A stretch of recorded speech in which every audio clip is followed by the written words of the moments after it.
Assalamu alaikum and welcome to Medisix. I am Zona Tariq Khan and today I have come up with a new video.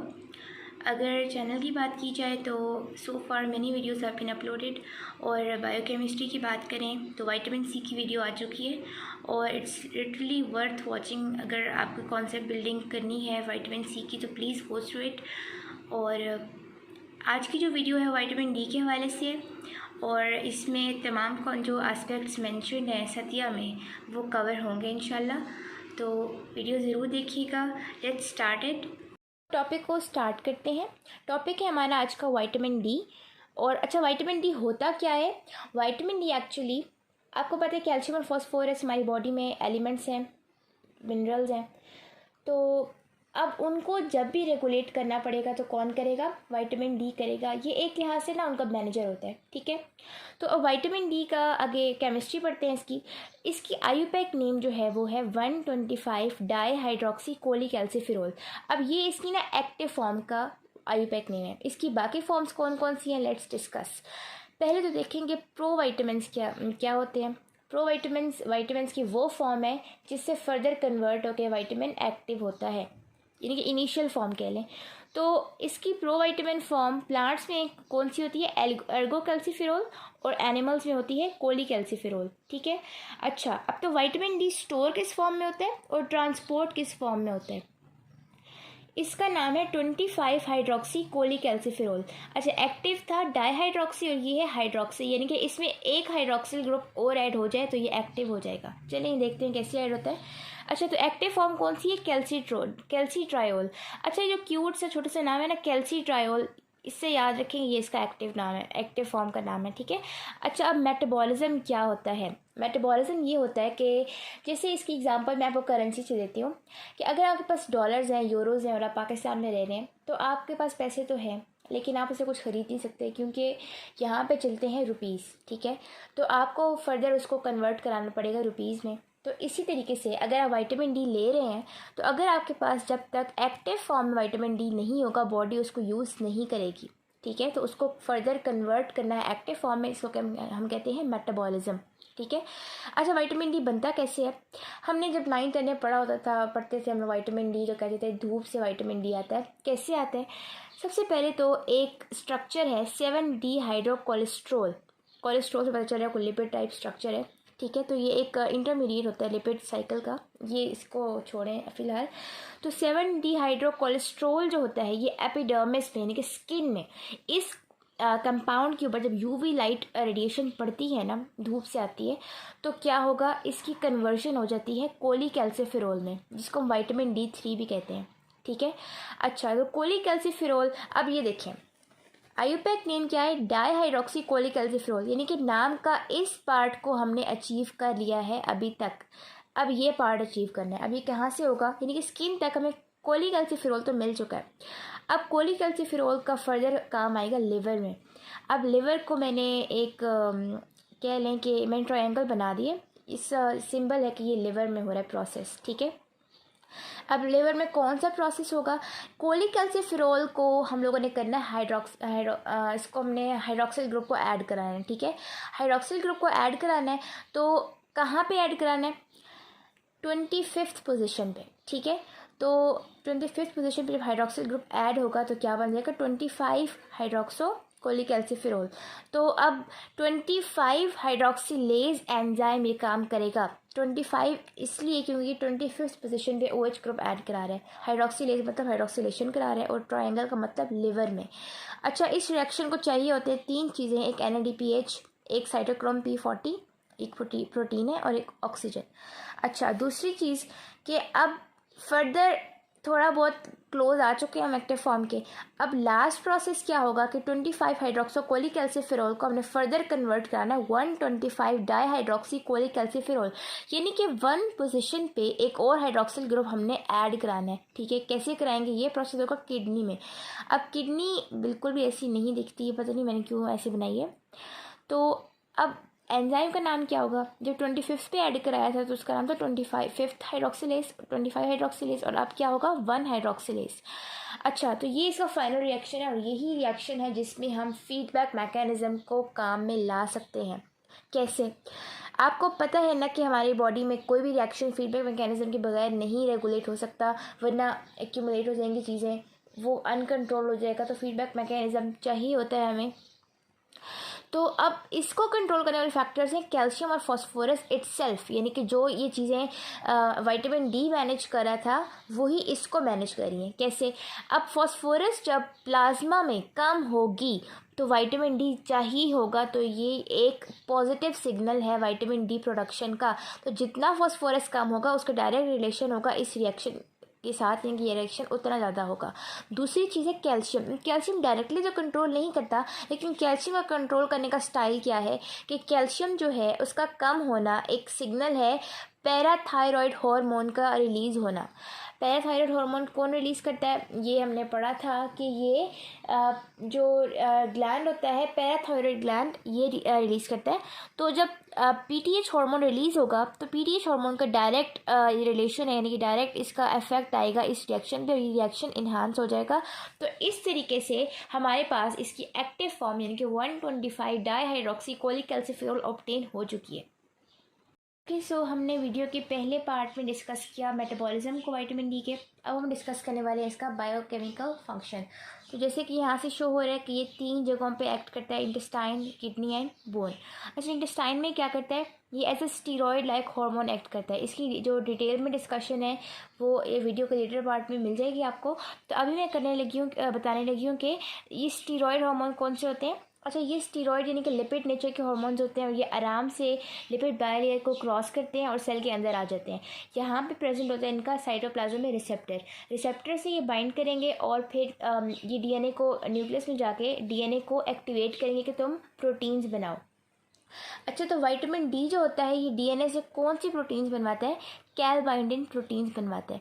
अच्छा, ये कौन सी? कैल stands for calcium और binding means कि calcium के साथ bind करती हैं। तो ये समझ लें कि ये चेयर्स हैं और स्टूडेंट्स जो हैं वो कैल्शियम्स हैं, ठीक है, कैल्शियम एंड फॉस्फोरस। अब होता क्या है कि डाइजेशन के दौरान इंटेस्टाइन में जब कैल्शियम पास करता है इंटेस्टाइन से अलॉन्ग विद जो कायम होता है, तो जितनी ये प्रोटीन्स ज़्यादा होंगी सेल्स में, इंटेस्टाइन के सेल्स में, उतना ये अपने साथ कैल्शियम बाइंड कर लेंगी, यानी कि कैल्शियम सेल के अंदर रिटेन रह जाएगा और वो वेस्ट नहीं होगा। तो बॉडी इस तरह से इसको यूज़ कर सकती है, यानी कि कैल बाइंडिंग प्रोटीन्स कैल्शियम से बाइंड करके उसको वेस्ट होने से बचाती हैं ताकि बॉडी उसको यूज़ कर सके। यानी कि ये चेयर्स है और जितनी चेयर ज़्यादा होंगी उतने स्टूडेंट्स ज़्यादा अकोमोडेट हो जाएंगे। तो अच्छा, होता क्या है कि इंटेस्टाइनल एब्जॉर्प्शन यानी कि एब्जॉर्प्शन मीन्स कि उसको वेस्ट होने से बचाना, अपने अंदर रिटेन रखना। तो मैंने आपको समझाया कि एब्जॉर्प्शन को ये इंक्रीज़ करती हैं कैलवाइनिन प्रोटीन्स, कैल्शियम एंड फॉस्फोरस की।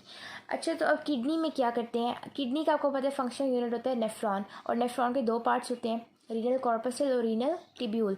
तो रीनल टिब्यूल में प्रोसेस होता है रीअब्जॉर्प्शन का, तो ये हम पढ़ चुके हैं। तो जो टिब्यूलर सेल्स होते हैं किडनी के, उस पर विटामिन डी जाके एक्ट करता है और क्या करता है, उसकी कैल्शियम और फास्फोरस की रीअब्जॉर्प्शन को इंक्रीज़ करता है, इन्हांस करता है, ताकि वो यूरिन के साथ एक्सक्रीट ना हो जाए, बॉडी में रिटेन रहे। तो इसका ये भी एक मेजर फंक्शन है कि यूरिन के ज़रिए एक्सक्रीट होने से बचाना कैल्शियम और फास्फोरस को जब बॉडी में कम हो जाए तो। अच्छा, तीसरा फंक्शन बोन आपको पता है कि फॉर्मेशन ऑफ बोन। अच्छा, बोन में जब भी हम पढ़ते हैं तो हम 3-4 टाइप के सेल पढ़ते हैं, ऑस्टियोसाइट्स, ऑस्टियोब्लास्ट, ऑस्टियोक्लास्ट। अच्छा, तो ऑस्टियोब्लास्ट कौन से सेल्स होते हैं? ब्लास्ट का आपको एक रफ सा आइडिया होता है डिस्ट्रक्शन का। तो अक्सर मैं तो ये समझती थी पहले कि जो ऑस्टियोब्लास्ट होते हैं तो वो डिस्ट्रॉय करते हैं बोन को। ऐसा नहीं होता, उल्टा होता है। ऑस्टियोब्लास्ट उल्टा बोन को फॉर्म करते हैं और ऑस्टियोक्लास्ट जो होते हैं ना वो उसको डिस्ट्रॉय करते हैं। तो अच्छा, तो ऑस्टियोब्लास्टिक एक्टिविटी यानी कि बोन फॉर्मिंग एक्टिविटी। अच्छा, होता क्या है कि जब बोन फॉर्म होती है, आपको पता है बोन का मैट्रिक्स होता है, और मैट्रिक्स में क्या होता है, कैल्शियम फॉस्फेट प्रेजेंट होता है मैट्रिक्स में। तो इस प्रोसेस को कहते हैं मिनरलाइजेशन ऑफ बोन, ठीक है, यानी कि डेपोजिशन ऑफ मिनरल्स। तो डेपोजिशन ऑफ मिनरल्स कौन कराएगा बोन में? विटामिन डी कराएगा, ठीक है। तो यानी कि ये ऑस्टियोब्लास्टिक एक्टिविटी है, बोन फॉर्मिंग एक्टिविटी। देखिए, मैट्रिक्स फॉर्म होना या मैट्रिक्स में डेपोजिशन ऑफ मिनरल, ये भी तो बोन फॉर्मेशन का हिस्सा है ना। तो ये भी विटामिन डी इसमें रोल प्ले करता है। अच्छा, सोर्सेज क्या हैं? ये मेनेमोनिक है, left, L for liver, E for egg yolk, and FT stand for fatty fish. तो ये 3 मेजर सोर्सेज हैं जो सतिया में मैंशनड हैं। अच्छा, टॉक्सिसिटी, सॉरी मैंने स्पेलिंग्स गलत लिख दिए, खैर छोड़ें इसको। तो टॉक्सिसिटी क्या होती है कि ज़्यादा ओवरडोज जब हो जाए तो किस तरह से ये हार्मफुल है हमारी बॉडी के लिए। जितने भी विटामिन है ना, उसमें ओवरडोज सबसे ज़्यादा टॉक्सिक जो है विटामिन डी की है। कैसे? अच्छा, आपको पता है कि विटामिन डी जो है कैल्शियम के क्या रिलेशन है उसका, कि प्लाज्मा लेवल ऑफ कैल्शियम को रेगुलेट करता है। विटामिन डी बहुत शौक से ब्लड को बिल्कुल भी कैल्शियम से डिप्राइव नहीं होने देता, ठीक है। वो चाहे जब ब्लड में कम होता है ना कैल्शियम, तो फ़ौरन से बोन से या फिर जो हमारा इंटेस्टाइन से एब्जॉर्ब कैल्शियम है फ़ौरन से ब्लड में लेकर आके उसको कैल्शियम लेवल को रेगुलेट करता है। तो यहाँ तक तो बात हमारे फ़ायदे में थी। अब होता क्या है कि जब कैल्शियम ज़्यादा, विटामिन डी ज़्यादा हो गए तो होगा क्या कि obviously calcium deposition into plasma activity भी उसकी ज़्यादा हो जाएगी। अब होगा क्या कि ब्लड का कैल्शियम लेवल जो है वो नॉर्मल से ज़्यादा हो जाएगा, ठीक है। अब उसको हम क्या कहते हैं, हाइपर कैल्सीमिया। अब हाइपर कैल्सीमिया जब ब्लड में ज़्यादा होगी कैल्शियम, उसने क्या करना है, इसको नॉर्मल करना है, तो वो क्या करेगा, डिपॉजिट करना शुरू कर देगा। कहाँ पे? आर्टरीज़ में और किडनीज़ में। अच्छा, आर्टरीज़ में जब कैल्शियम डिपॉजिट होगा तो क्या होगा, आपने पढ़ा था ना कि प्लेग फॉर्मेशन, थ्रोम्बस एम्बोलस, जो आर्टरीज़ को ब्लॉक करते थे, एक ट्यूमर टाइप बनते थे, सॉल्ट्स टाइप बनते थे। तो होता क्या है कि उससे डिजीज़ होती थी आर्थरोस्क्लेरोसिस रिलेटेड, वो आर्टीरियोस्क्लेरोसिस बन जाती थी। तो वो हमने बहुत पुरानी डिस्कशन है FSC लेवल की, उसको उसमें ना जाए फिलहाल। तो आर्टरीज़ को भी ये ब्लॉक करते हैं। और दूसरा किडनी में क्या करते हैं, hypercalcaemia is a major cause of kidney stones. Kidney stones calcium oxalate crystals और इस तरह के मतलब चीज़ें जो हैं जब भी ज़्यादा होती हैं ब्लड में, तो वो किडनी में जब डिपॉजिट होंगे तो calcium stone kidney stone formation में रोल प्ले करेंगी। तो ये दोनों बहुत हैजर्डस बातें हैं बॉडी के लिए। तो इसलिए इसकी जो ओवरडोज है बहुत टॉक्सिक साबित होती है हमारे लिए। ओके, ये final part of the discussion है हमारा, और इसमें हमने डिस्कस करना है कि डेफिशिएंसी होगी विटामिन डी की तो क्या होगा, और दूसरा है कि ये हार्मोन कैसे है। तो फर्स्ट ऑफ ऑल डेफिशिएंसी को देख लेते हैं।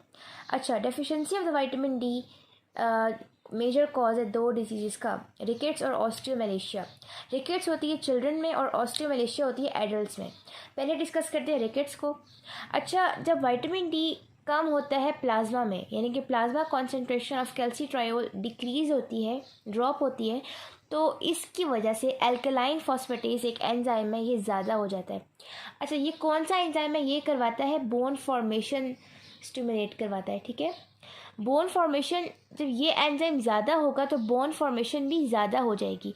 अच्छा, यानी कि बोन तो बन रही है, लेकिन इसको जो मैट्रिक्स था उसकी मिनरलाइजेशन किसने करवानी थी, कैल्सीट्रायोल ने करवानी थी, लेकिन ये तो कम होता जा रहा है, यानी कि बोन ज़्यादा बन रही है और मिनरलाइजेशन जो है वो कम हो रही है। इसके रिज़ल्ट में जो बनने वाली बोन होगी वो सॉफ्ट होगी, उसका मैट्रिक्स में मिनरल्स की डेपोजिशन कम होगी, वो बोन सॉफ्ट होगी, ठीक है। और जब बोन सॉफ्ट होगी तो वो स्ट्रॉन्ग नहीं होगी, वो फोर्स को बर्दाश्त नहीं कर सकेगी। इसलिए स्पेसिफ़िकली जो टांगों की बोन्स होती हैं बच्चों की, जिन्होंने पूरी बॉडी के वेट को लिफ्ट करना होता है, वो बो हो जाती हैं, यानी कि जिसे कह सकते हैं टेढ़ी हो जाती हैं, या वो बेयर नहीं कर पाती फोर्स को, उनकी वेट को बेयर नहीं कर पाती क्योंकि वो वीक होती हैं, ठीक है। तो अच्छा, दूसरा है ऑस्टियोमलेशिया। ये एडल्ट्स में अगर डेफिशिएंसी हो जाए विटामिन डी की तो तब ये डिजीज़ सामने आती है। डीमिनरलाइजेशन, यानी कि बोन्स का जो मिनरल सब्सटेंस है कैल्शियम और फॉस्फेट वो कम होना शुरू हो जाती है। उसकी ऑब्वियसली उसका रिज़ल्ट क्या होगा कि बोन सॉफ्ट हो जाएगी। और दूसरा क्या कि जब बोन सॉफ्ट होगी, वीक होगी, तो मोर प्रोन टू फ्रैक्चर, यानी कि फ्रैक्चर के चांसेस ज़्यादा होंगे। इवन कि मैंने एक्सपीरियंस किया है, मैंने देखा है जो बहुत बुज़ुर्ग होते हैं, लाइक 90s में या 80s में उनकी एज होती है, अक्सर उनको ना लेटे लेटे भी बेड रेस्ट में होते हैं वो, और उनको फ्रैक्चर हुआ होता है। यानी कि छोटी सी छोटी मूवमेंट भी अक्सर उनके फ्रैक्चर का वजह बन जाती है, बोन्स इस हद तक वीक हो चुकी होती हैं।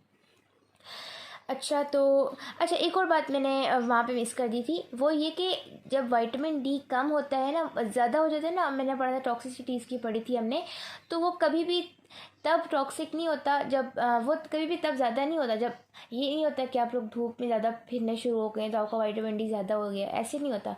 धूप की वजह से जितनी भी धूप हो, जितनी भी सनलाइट हो, आपका विटामिन डी एक स्पेसिफिक अमाउंट में स्किन बना सकती है, उससे ज़्यादा नहीं बना सकती। लेकिन ज़्यादा कब होगा, जब आप डाइट में कोई ऐसी चीज़ यानी कि जो विटामिन डी के सोर्सेज हैं वो ज़्यादा कर दें, तब जाके विटामिन डी डाइट में ज़्यादा होगा, तो तब जाके उसकी ओवरडोज होगी। तो सनलाइट की वजह से इसकी ओवरडोज नहीं हो सकती। तो ये पॉइंट मिस हो गया था, तो मैंने अभी बता दिया। अच्छा, दूसरा ये कि ये हार्मोन क्यों है। विटामिन का हार्मोन होना थोड़ा अजीब लगता है, लेकिन अभी एक्सप्लेन करती हूँ क्यों है। कैल्सीट्रायोल क्या था, active form of vitamin D, इसको कहते हैं कैल्सीट्रोपिक हार्मोन। अच्छा, ट्रोपिक हार्मोन कौन से होते हैं, जो एक साइड से बन के एंडोक्राइन सर्कुलेशन के ज़रिए डिफरेंट साइड्स पे जाके एक्शन करते हैं, और ऐसे ही होता है एपिडर्मिस में ये बनता है, उसके बाद ब्लड में जाता है, डिफरेंट इंटेस्टाइन में जाएगा, बोन में जाएगा, उसके बाद किडनी में जाएगा, वहाँ पे जाके एक्शन करेगा। तो ये क्या है, कैल्सीट्रोपिक हार्मोन का नाम दिया जाता है इसको। और कोलीकैल्सिफेरॉल क्या था, ये जब मैंने आपको बताया था कि जब स्किन में जो फाइनल प्रोडक्ट अचीव होता है आफ्टर द यूवी रेडिएशन, तो वो कोलीकैल्सिफेरॉल होता है। तो उसको हम कहते हैं प्रो हार्मोन, यानी कि वो हार्मोन जो भी एक्टिव फॉर्म में नहीं है, इसको प्रोसेसिंग की ज़रूरत है, तब जाके ये क्या बनेगा, कैल्सीफेरॉल बनेगा। ठीक है, तो इसको कैल्सीट्रायोल को कैल्सीट्रोपिक हार्मोन का नाम दिया जाता है, और कोलीकैल्सिफेरॉल को प्रो हार्मोन का नाम दिया जाता है। किन बेसिस पे ये हार्मोन कहते हैं इनको। नंबर 1, ये बॉडी खुद सिंथेसाइज कर सकती है। ठीक है, विटामिन नॉर्मली समझा जाता था कि ये डाइट में चाहिए, बॉडी खुद नहीं बना सकती, लेकिन विटामिन डी बॉडी खुद बना सकती है। अभी हमने इसका मेटाबॉलिज्म डिस्कस किए। दूसरा, टारगेट्स ऑन 3 मेजर साइट्स, जैसे हार्मोन होता था, जैसे अगर थायराइड हार्मोन की बात करें तो वो बन कहाँ रहा था, नेक में थायराइड ग्लैंड में बन रहा था, और वो एक्ट कहाँ कर रहा था, मसल्स में, बोन्स में, आपकी डाइजेस्टिव सिस्टम में, कहाँ कहाँ नहीं वो एक्ट कर रहा था, यानी कि डिफरेंट जगहों पे साइड ऑफ एक्शन उसकी थी। बन कहाँ रहा था, नेक में। इसी तरह ये कहाँ बन रहा है, ये पहले स्किन में बन रहा है, फिर लिवर और किडनी में, और ये एक्ट का कर रहा है, बोन्स में भी कर रहा है, किडनी में भी कर रहा है, इंटेस्टाइन में भी कर रहा है, ब्लड के थ्रू जाके वहाँ पे। तो ये भी सिमिलर टू हार्मोन इसका एक्शन है। दूसरा, it is similar to steroid hormone. मैंने आपको बताया कि स्टीरॉयड हार्मोन क्यों है, क्योंकि इसकी लिपिड लाइक नेचर है। ठीक है, तो दूसरा, एक्टिनोमायोसिन डी, ये एक ऐसा केमिकल है जो कि एक्शन ऑफ कैल्सीट्रायोल को इनहिबिट करता है। जनरली एक्टिनोमायोसिन डी जो है ये रेप्लिकेशन ऑफ डीएनए को इनहिबिट करता है, यानी कि ट्रांसक्रिप्शन फैक्टर को, यानी कि ट्रांसक्रिप्शन रोक देता है डीएनए की। जो अब होगा क्या कि हार्मोन ने क्या कराना होता है, डीएनए से प्रोटीन्स बनवानी होती हैं। जब डीएनए एक्टिवेट ही नहीं हो रहा, इनहिबिट हो गया, तो हार्मोन अपना काम नहीं कर पा रहा, यानी कि हार्मोन इनहिबिट हो गया। तो इसी तरह से कैल्सीट्रायोल भी एक हार्मोन की तरह एक्ट करता है, और जब एक्टिनोमायोसिन डी डीएनए को इनएक्टिव करेगा, तो इसका फंक्शन भी इनहिबिट हो जाएगा। ये डीएनए से कैल बाइंडिंग प्रोटीन्स नहीं बनवा पा रहा, तो ये इनहिबिट हो गया। ठीक है, दूसरा, सेल्फ रेगुलेशन। आपको जैसे हमने स्टार्ट पर डिस्कस किया था शायद हमने, कि कैल्शियम और फॉस्फेट लेवल्स जो हैं इसको रेगुलेट करते हैं, यानी कि नेगेटिव फीडबैक पे काम करता है। ये एक स्पेसिफिक लिमिट से ज़्यादा बॉडी में नहीं हो सकता। ये अपने आप को, अपनी कॉन्सेंट्रेशन को रेगुलेट करता है, और बाकी हार्मोन्स भी ऐसे ही करते हैं। तो नोट क्या है कि अच्छा, सर्दियों में एक्स्ट्रा बात लिखी हुई थी कि 24-25 डाई हाइड्रोक्सी कोलीकैल्सिफेरॉल, ये क्या चीज़ है। अच्छा, पहले देखें कि कैल्सीट्रायोल का फार्मूला याद है आपको, 125 डाई हाइड्रोक्सी कोलीकैल्सिफेरॉल, ये था कैल्सीट्रायोल का फार्मूला। तो 1 की जगह अगर हाइड्रोक्सिल ग्रुप 24th पोजीशन पे अटैच होता है, तो वो बन जाता है 24-25 डाई हाइड्रोक्सी कोलीकैल्सिफेरॉल। यानी कि जब कैल्सीट्रायोल ज़्यादा हो जाता है, तो ये वाला कंपाउंड बनने शुरू हो जाता है। जब ये वाला बनेगा, यानी कि आइसोमर बनेगा, तो जो मेन कैल्सीट्रायोल है उसकी अमाउंट को हम रेगुलेट कर सकते हैं, यानी कि जब उसकी ज़रूरत नहीं है तो वो नहीं बनेगा, बल्कि उसकी जगह ये इसका आइसोमर बन जाएगा। इस तरीके से इसकी अमाउंट हम लोग प्लाज्मा में रेगुलेट कर सकते हैं। तो ये टॉपिक हमारा विटामिन डी का एंड हो चुका है। और जब जो भी आपकी क्वेरीज़ हैं, क्वेश्चंस हैं, आप इजीली कमेंट सेक्शन में टाइप कर दें और इंशाल्लाह वी विल रिस्पॉन्ड। और अगर आपने चैनल अभी तक सब्सक्राइब नहीं किया तो प्लीज़ आपकी ये छोटी सी स्टेप बहुत इंकरेजिंग होती है चैनल वालों के लिए। और सेकेंडली अगेन रिमाइंडिंग यू कि विटामिन सी की वीडियो बहुत अच्छी वाली अपलोड हुई हुई है हमारे चैनल पे, अगर आपने देखनी है, अगर आपको क्वेरीज़ हैं विटामिन सी के हवाले से तो आप प्लीज़ गो थ्रू करें। अल्लाह हाफिज़ एंड नेक्स्ट वीडियो के लिए इंशाल्लाह हम लोग वर्कआउट करें।